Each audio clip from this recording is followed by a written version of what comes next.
या नंबरवर. अरे हा प्रायव्हेट नंबर. हो ना, मी तेच मग काय करायचं यार, नाही कळत आहे. बघ दादा, आय एम सॉरी. मी मान्य करतो, चूक माझी आहे. मीच वेळेत करायला पाहिजे होतं यार ते सगळं. हे कळत नाहीये. इतके दिवस मी नसताना सगळी कामं व्यवस्थित हँडल करत होता. नेमकं या बाबतीत कसं काय निष्काळजीपणा केलास रे? काय करू आता या धमकीचं, मला सांग ना. खरंच डोकं चालत नाहीये ब्रो. उद्या त्या टेंडरचं ओपनिंग आहे. मी तुला सांगतोय, आत्ताच्या आत्ता ते टेंडर मागे घे, नाही तर खरंच खूप प्रॉब्लेम होईल. मला कळतंय दादा, मला हे सगळं कळतंय, पण आई नाही करू देणार हे. ती ऑलरेडी म्हणत होती की हे टेंडर आपल्यासाठी खूप महत्वाचं आहे. त्यात जर मी जाऊन सांगितलं ना की मागे घ्यायचं, तर ती चिडेल यार माझ्यावर. आणि हे मी रिक्वेस्ट करतो तुला, प्लीज तिला सांगू नकोस मी काय केलंय ते. तर तिला जर कळलं ना, तर ती स्वतः मला पोलिसांच्या ताब्यात देईल. हे बघ, मला जेलमध्ये नाही जायचं दादा, प्लीज प्लीज प्लीज वाचव प्लीज. हे बघ, मला या सांग करू. एक काम करूया, तू जा आत्ता आई समोर आणि तिला कन्व्हिन्स कर की की आई, या टेंडर मध्ये काही दम नाहीये. या टेंडरनी किर्लोस्कर कंपनीला काही फायदा होणार नाही. त्यामुळे आपण हे टेंडर मागे घेऊ.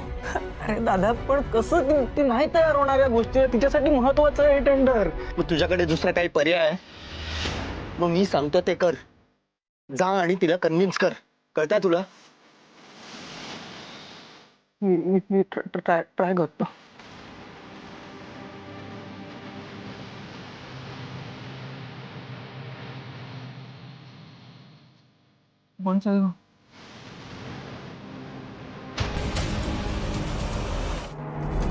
आई, मला जरा तुझ्याशी बोलायचं आहे. कशा संदर्भात? ते आपल्या टेंडर बद्दल. अरे, उद्या टेंडर ओपन होणार आहे आणि आज काय बोलायचं त्याच्याबद्दल?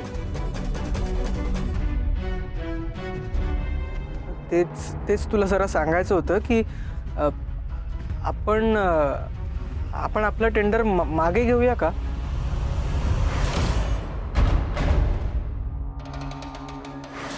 प्रीतम, तुला कळतंय तू काय बोलतोयस ते? मी मगाशी सुद्धा सांगितलं, आपण टेंडर मागे घेणार नाही होत. हो आई, पण मी मगाशी तुला बोललो नाही का की आपल्याला काही फार फायदा नाही आहे त्यातून. सो आपण ते टेंडर मागे घेऊया ना. ह्यानेच सांगितलं ना तुला हे करायला. आणि प्रीतम, तू विसरतोयस का?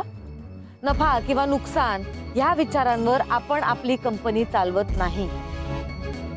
आणि दरवर्षी दुष्काळी भागात आपल्याकडून पाण्याचे टँकर जावे, तिथल्या लोकांच्या पाण्याचा प्रश्न थोड्याफार प्रमाणात का होईना आपण सोडवू शकू, फक्त ह्या विचारांनी मी दरवर्षी हे टेंडर भरते आणि दरवर्षी ते आपल्याच कंपनीला मिळतं. आणि ह्या वर्षी सुद्धा ते आपल्याच कंपनीला मिळालं पाहिजे.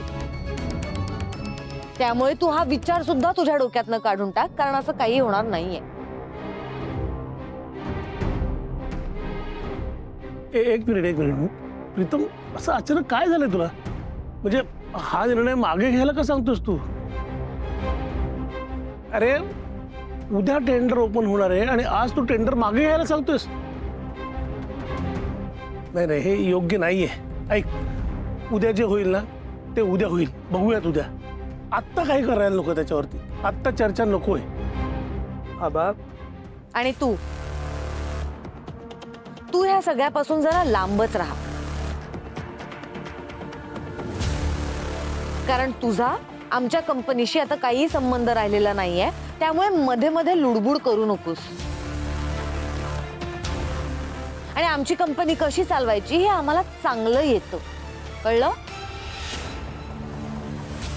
त्यामुळे यामध्ये तू पडू नकोस आणि प्रीतमवर अजिबात दबाव आणायचा नाही, कळलं? नाही आई, त्याची काही चूक नाहीये. अगं,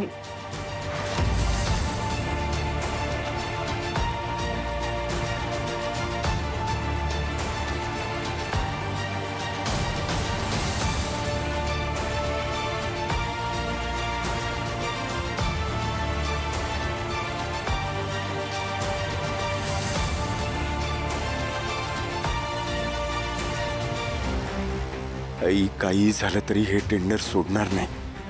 तर मलाच काहीतरी करावं लागेल.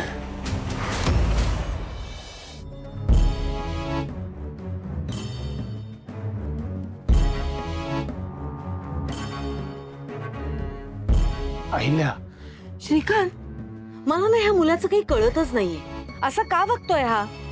मी भरलेल्या टेंडरचा ह्याला काय प्रॉब्लेम आहे? तो पुन्हा पुन्हा प्रीतमला सांगतोय की टेंडर मागे घ्या, टेंडर मागे घ्या. मला काही कळतच नाही त्याचा काय संबंध ह्या सगळ्याशी. खरं तर मला पण कळत नाहीये तो प्रीतमच्या एवढा का माग लागलाय ते. पण अहिल्या, आदित्य जे काही करायला सांगतोय त्यामागे काहीतरी कारण नक्की असणार आहे, नाहीतर तो असं नाही करणार. बरं, त्याला कारण विचारलं तर ते पण नाही सांगणार तू. बरोबर.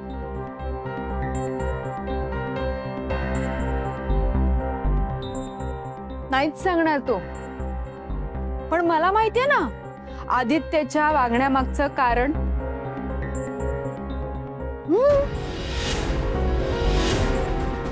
त्याच्या वागण्यामागे एक महत्वाचं कारण आहे. हो, कोणतं?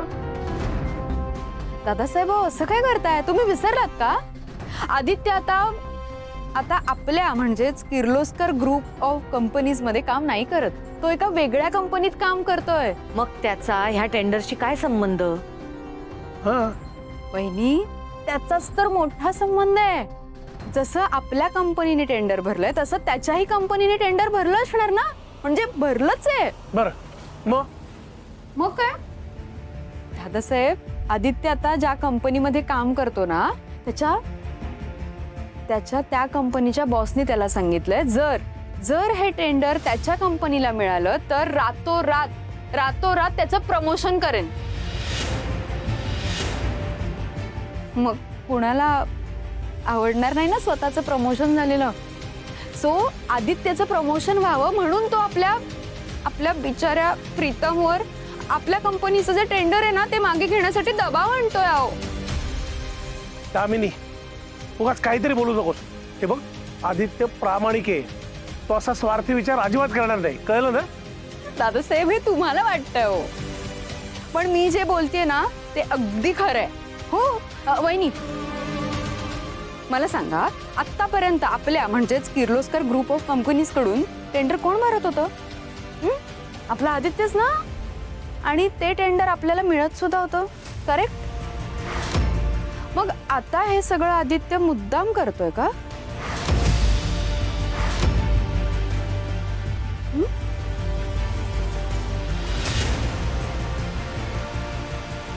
आदित्यने कितीही प्रयत्न केला ना तरी आता तर हे कॉन्ट्रॅक्ट किर्लोस्कर ग्रुप ऑफ कंपनीजलाच मिळणार.